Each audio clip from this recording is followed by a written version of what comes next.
அதாவது அஷ்டவர்க்க பரல்கள், சர்வாஷ்டக வர்க்க பலன்கள் அப்படின்னு பார்க்க போகிறோம். இந்த சர்வாஷ்டக வர்க்கத்தினுடைய மொத்த பரல்கள் 337. முதல்ல அப்படியே கால்குலேஷன் பண்ணிகிட்டே வாங்க, எழுதிக்கிட்டே வாங்க.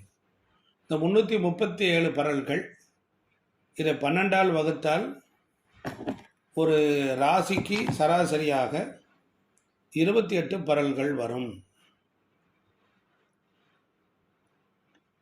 அதனால் ஒரு ராசியில் 28 பரல்களுக்கு மேல் இருப்பது நல்லது. ஒரு 12 கட்டம் போட்டுக்குங்க. ஒரு ராசியில் 30க்கு மேல் பரல்கள் இருந்து அந்த ராசியில் எந்த கிரகம் கோச்சார ரீதியாக சஞ்சரித்தாலும் நல்ல பலன்கள் கொடுக்கும். ஒரு ராசியில் 25 முதல் 30 பரல்கள் இருந்து அந்த ராசியில் எந்த கிரகம் கோச்சார ரீதியாக சஞ்சரித்தாலும் நல்ல பலனையே கொடுக்கும். இப்போ ஒரு ராசியில் 25க்கு குறைவாக பரல்கள் இருந்து ஒரு ராசியில் 25க்கு குறைவாக பரல்கள் இருந்து அந்த ராசியில் எந்த கிரகம் கோச்சார ரீதியாக சஞ்சரித்தாலும் தீய பலனையே கொடுக்கும். தீய பலனையே கொடுக்கும். ஒரு ராசியில் மிக குறைவான பரல்களும் அதற்கு அடுத்த ராசியில் மிக அதிக அளவில் பரல்களும் இருந்தால், ஒரு ராசியில் குறைவான பரல்களும் அதற்கு அடுத்த ராசியில் மிக அதிக அளவில் பரல்களும் இருந்தால் வாழ்க்கையில் திடீர் ஏற்ற இறக்கங்கள் உண்டாகும். 12 ராசிகளில் உள்ள பரல்கள் 12 ராசிகளில் உள்ள பரல்கள் அதிக வித்தியாசம் இல்லாமல் சராசரியாக இருப்பது நல்லது. உதாரணத்துக்கு ஒரு 12 கட்டம் போட்டுக்குங்க. ஒரு 12 கட்டம் போட்டுக்குங்க.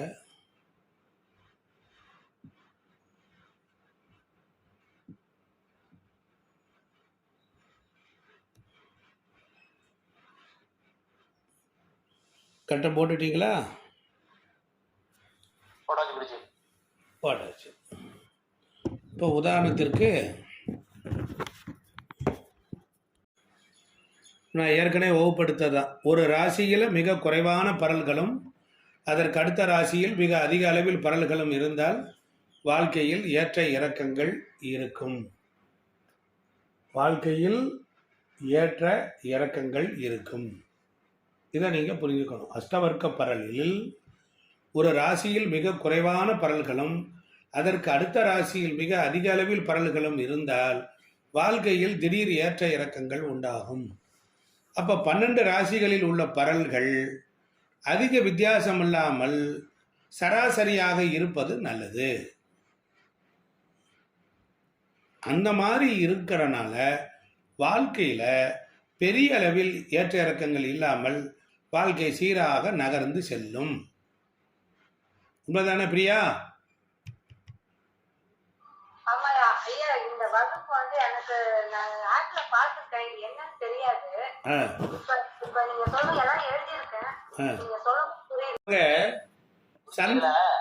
இருங்க அப்புறம் பேசுவோம். ஃப்ளோ வருது, வகுப்பு வருது. சந்திரன் நின்ற ராசிக்கு எழுதிக்கங்க. சந்திரன் நின்ற ராசிக்கு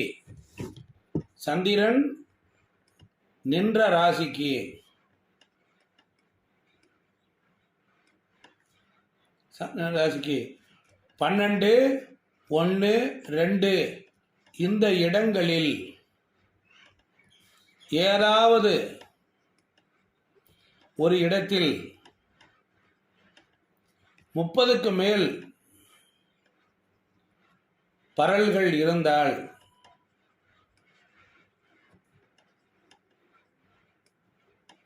ஏழரை சனி காலத்தில் ஜாதகருக்கு பெரிய அளவில் துன்பம் வராது. எப்படி இருக்கு பலனு? அதுதான் நீங்க சந்தேகம் கேட்குறீங்க. நான் சப்ஜெக்ட் கொடுத்துக்கிட்டு இருக்கேன். இது வேணுமா? உங்க சந்தேகம் வேணுமா? பாதிப்புகள் எதுவும் நிகழாது. நீ பாயிண்ட்ஸாக சொல்லிக்கிட்டே வருவேன். பொறுமையாக கேளுங்க. நன்மைகளே நடக்கும், நன்மைகளே நடக்கும். அடுத்து பாருங்க, 2வது பாயிண்ட். லக்னத்திற்கு 8ஆம் வீட்டில், இந்த தனபாக்கியம்மா வீட்டில் எத்தனை பரல் இருக்கு? 8ஆம் வீட்டில் உள்ள பரல்களை விட லக்னத்தில் உள்ள பரல்கள் அதிகமாக இருந்தால்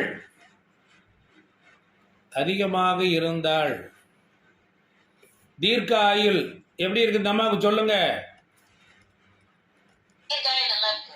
நல்லா இருக்கா? நல்லா இருக்கா? 8ஆம் இடத்தை விட லக்னத்தில் 33 பரல் தீராக இருப்பாங்கல்ல, அந்த அம்மா காணா ஓடி போயிட்டாங்க போல இருக்கு. லக்னத்திற்கு எழுதுங்க, விதி எழுதிட்டு வரேன். இந்த வரைக்கும் சொல்லிட்டே இப்ப பலன்கள். லக்னத்திற்கு 8ஆம் வீட்டில் உள்ள பரல்களை விட லக்னத்தில் உள்ள பரல்கள் குறைவாக இருந்தால், லக்னத்தில் உள்ள பரல்கள் குறைவாக இருந்தால், மூட் பண்ணுங்க. தனபாக்கியம்மா உங்க வீட்டு உங்க இந்த கடையை சாத்திருங்க. ஜாதகருக்கு அற்பாயில்.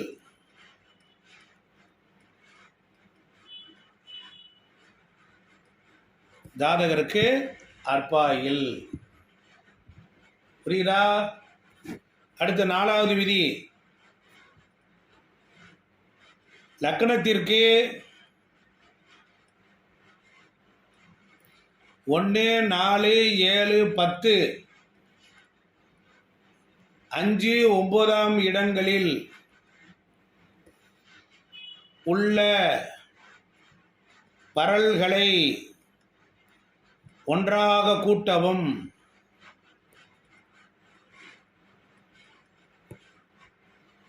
அதற்கு அகம் என்று பெயர்.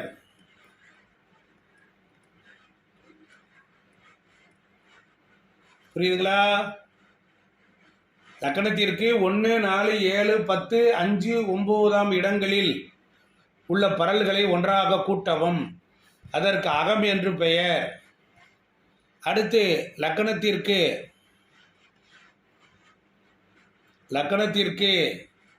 2, 6, 8, 12, 3, 11ஆம் இடங்களில்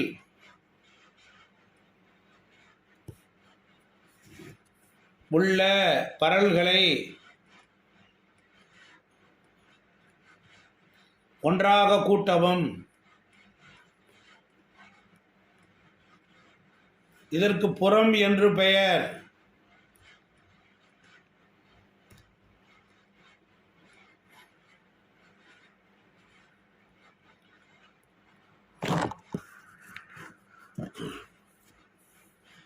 எழுதிக்கங்க. புறப்பரல்களை விட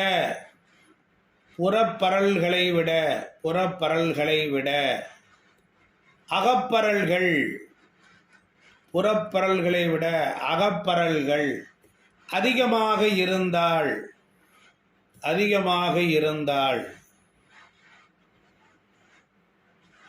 ஜாதகருக்கு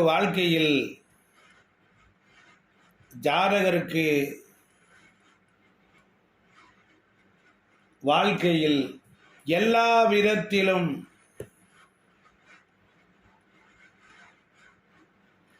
மன திருப்தி உண்டாகும். ஒரு ஜாதகத்தில் அகப்பரல்களை விட புறப்பரல்கள் கூடுதலாக இருந்தால் வாழ்க்கையில் எதிலையும் திருப்தி உண்டாகாது. அப்போ புறப்பரல்கள் குறைவாக இருந்து அகப்பரல் அதிகமாக இருந்தால் வாழ்க்கையில் எல்லா விதமான வசதி வாய்ப்புகள் பெருகும். அகப்பரல் கண்டுபிடிக்க 1, 4, 7, 10, 5, 9 வீடுகளில் உள்ள பரல்களை கூட்ட வேண்டும். புறப்பரல்களுக்கு 2, 6, 8, 12, 3, 11 உள்ள பரல்களை கூட்ட வேண்டும். இப்படி தான் பார்க்கணும். அடுத்து ஒரு விதி எழுதுங்க. லக்னத்திற்கு 1, 2, 4, 9, 10, 11 இடங்களில் உள்ள பரல்களை ஒன்றாக கூட்டவும். இப்போ பாருங்க, லக்னத்திற்கு 1, 2, 4, 9, 10, 11 இடங்களில் உள்ள பரல்களை ஒன்றாக கூட்டணும். இதற்கு பெயர் ஸ்ரீசுரம்னு பெயர். இதற்கு பேர் ஸ்ரீசுரம் என்று பெயர். இதற்கு ஸ்ரீசுரம் என்று பெயர். இதனால என்ன ஆகும்? இப்படி கூட்டி வந்த தொகை எழுதுங்க. கூட்டி வந்த தொகை அரைகுறையாக எழுதக்கூடாது. நாளைக்கு உங்கள் ஜாதகத்தை போட போகும்போது அன்றைக்கி அப்புறம் திருப்பி எனக்கு ஃபோன் பண்ணக்கூடாது. தொகை 164க்கு மேல், கூட்டி வந்த தொகை 164க்கு மேல் இருந்தால் செலவை விட வரவு அதிகமாக இருக்கும். செலவை விட வரவு அதிகமாக இருக்கும். 164க்கு குறைவாக இருந்தால், 164க்கு குறைவாக இருந்தால், இதெல்லாம் விதி இருந்தால் செலவை விட வரவு அதிகமாக இருக்கும்.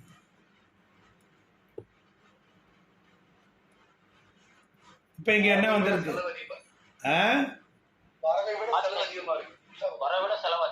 இப்ப அந்த அம்மா தான் சொல்லணும்.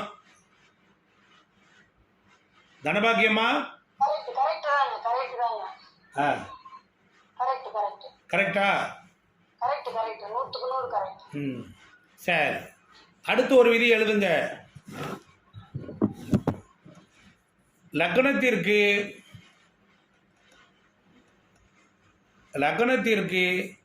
6, 8, 12 வீடுகளில் இடங்களில் உள்ள பரல்களை ஒன்றாக கூட்டவும். ஒன்றாக கூட்டவும். லக்னத்திற்கு 6, 8, 12 இடங்களில் உள்ள பரல்களை ஒன்றாக கூட்டணும். இதற்கு பெயர் ஸ்ரீசுரம். அப்ப அந்த பரல்கள் கூட்டி வந்த தொகை எழுதுங்க. விதி கூட்டி வந்த தொகை 76க்கு மேல் இருந்தால் வரவை விட செலவு அதிகமாக இருக்கும். அப்ப வரவை விட செலவு அதிகமாக இருக்கும். 76க்கு குறைவு இருந்தால், 76க்கு குறைவாக இருந்தால், 76க்கு குறைவாக இருந்தால் செலவை விட வரவு அதிகமாக இருக்கும். செலவை விட வரவு அதிகமாக இருக்கும். அம்மா தனபாக்கியம்மா, எந்த ராசியில்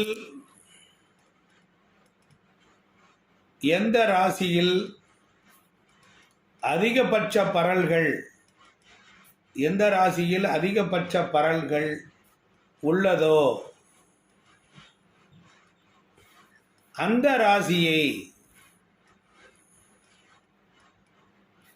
ஜென்ம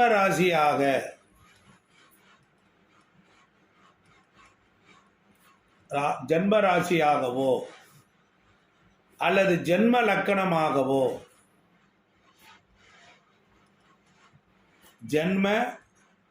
லக்கணமாகவோ கொண்டவர்கள் வாழ்க்கை துணையாக அமைந்தால்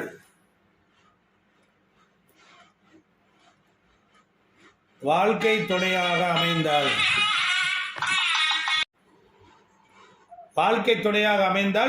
சிறப்பாக இருக்கும்.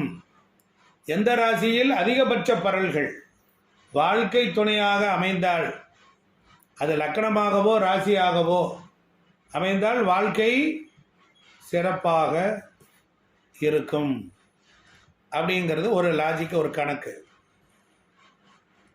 அடுத்து பாருங்க, எந்த ராசியில் அதிகபட்ச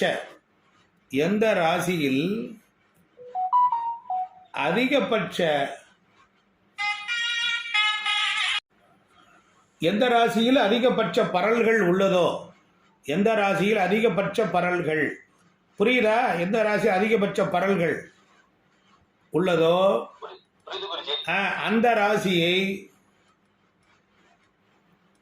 ஜென்ம ராசியாகவோ கூட்டு சேர்றதுக்கு, கூட்டு தொழிலுக்கு ஜென்ம ராசியாகவோ அல்லது ஜென்ம லக்கணமாகவோ கொண்டவர்களுடன்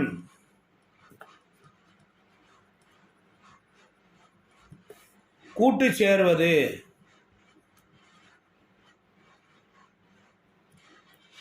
நன்மை தரும்.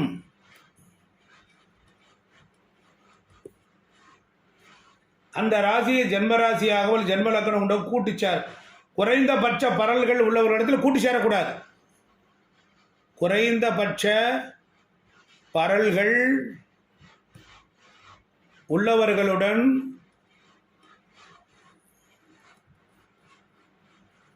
அது ஒரு ராசியாக இருக்கும்ல, குறைந்தபட்ச பலர்கள் அந்த ராசியை லக்கணமாக கொண்டவர்களுடன் கூட்டு சேரக்கூடாது. கூட்டு சேரக்கூடாது. விதி புரிஞ்சிருக்கா? ஒரு குடும்பத்தில் உள்ளவர்களின் ஜாதகங்களை ஒப்பிடும்போது யாருடைய ஜாதகத்தில் லக்னத்தில் அதிகபட்ச பரல்கள் உள்ளதோ அவரே அந்த குடும்பத்தை வழிநடத்தி செல்வார். ஒரு ஜாதகத்தில் ஒரு குடும்பத்தை சேர்ந்தவர்கள் கூட்டாக சேர்ந்து தொழில் செய்யும் போது அவர்களில் யாருடைய ஜாதகத்தில் 10ஆம் இடத்தில் அதிகபட்ச பரல் இருக்கோ அவர்கள் பெயரில் தொழில் நடத்துவது நன்மை தரும். லக்னத்திற்கு 1, 5, 9 இடங்களில் உள்ள பரல்களை கூட்டணும். லக்னத்திற்கு 1, 5, 9 பரல்களை கூட்டணும். அதற்கு பந்துகம்னு பேரு. அதற்கு பந்துகம்னு பெயர். 2, 6, 10 இடங்களில் உள்ள பரல்களை கூட்டணும். அதற்கு சேவகம்னு பேரு.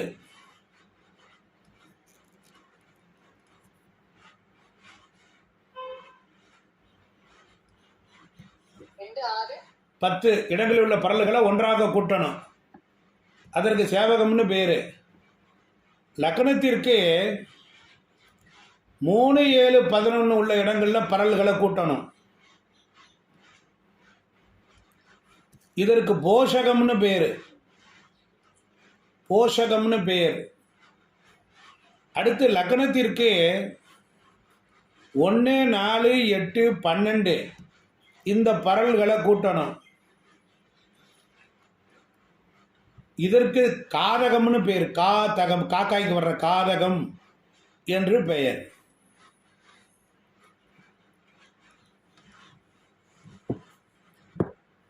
எழுதிக்கங்க. பந்துகம்.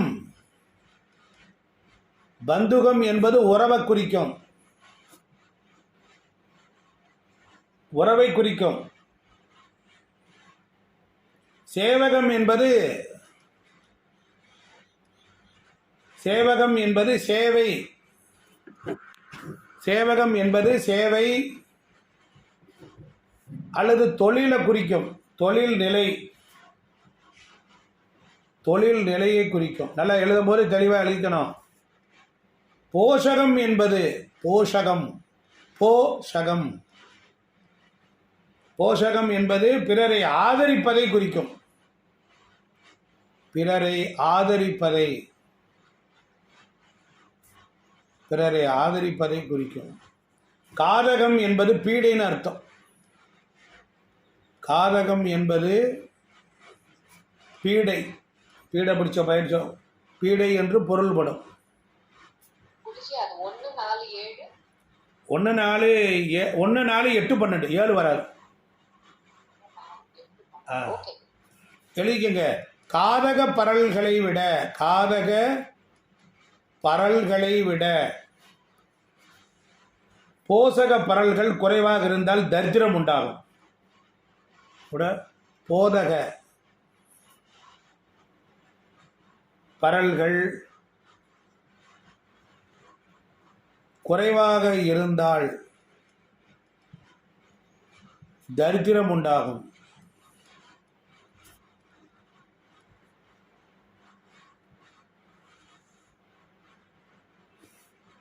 சேவக பரல்களை விட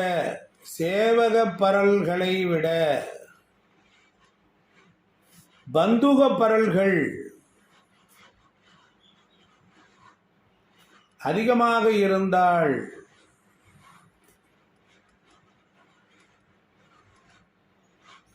சுற்றத்தாரால் நன்மை உண்டாகும்.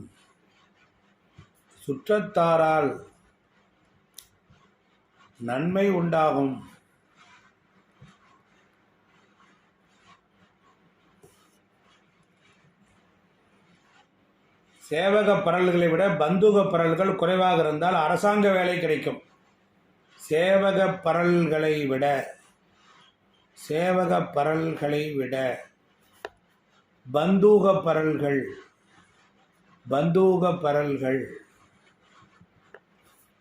குறைவாக இருந்தால்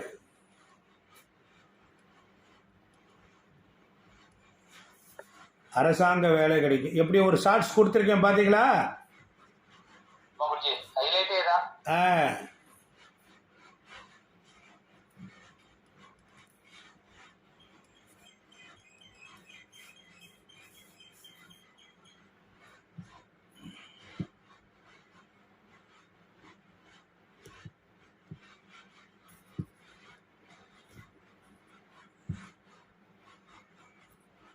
இன்னைக்கு இந்த அளவோடு இந்த உரையை நிறைவு செய்கிறேன். நன்றி, வணக்கம்.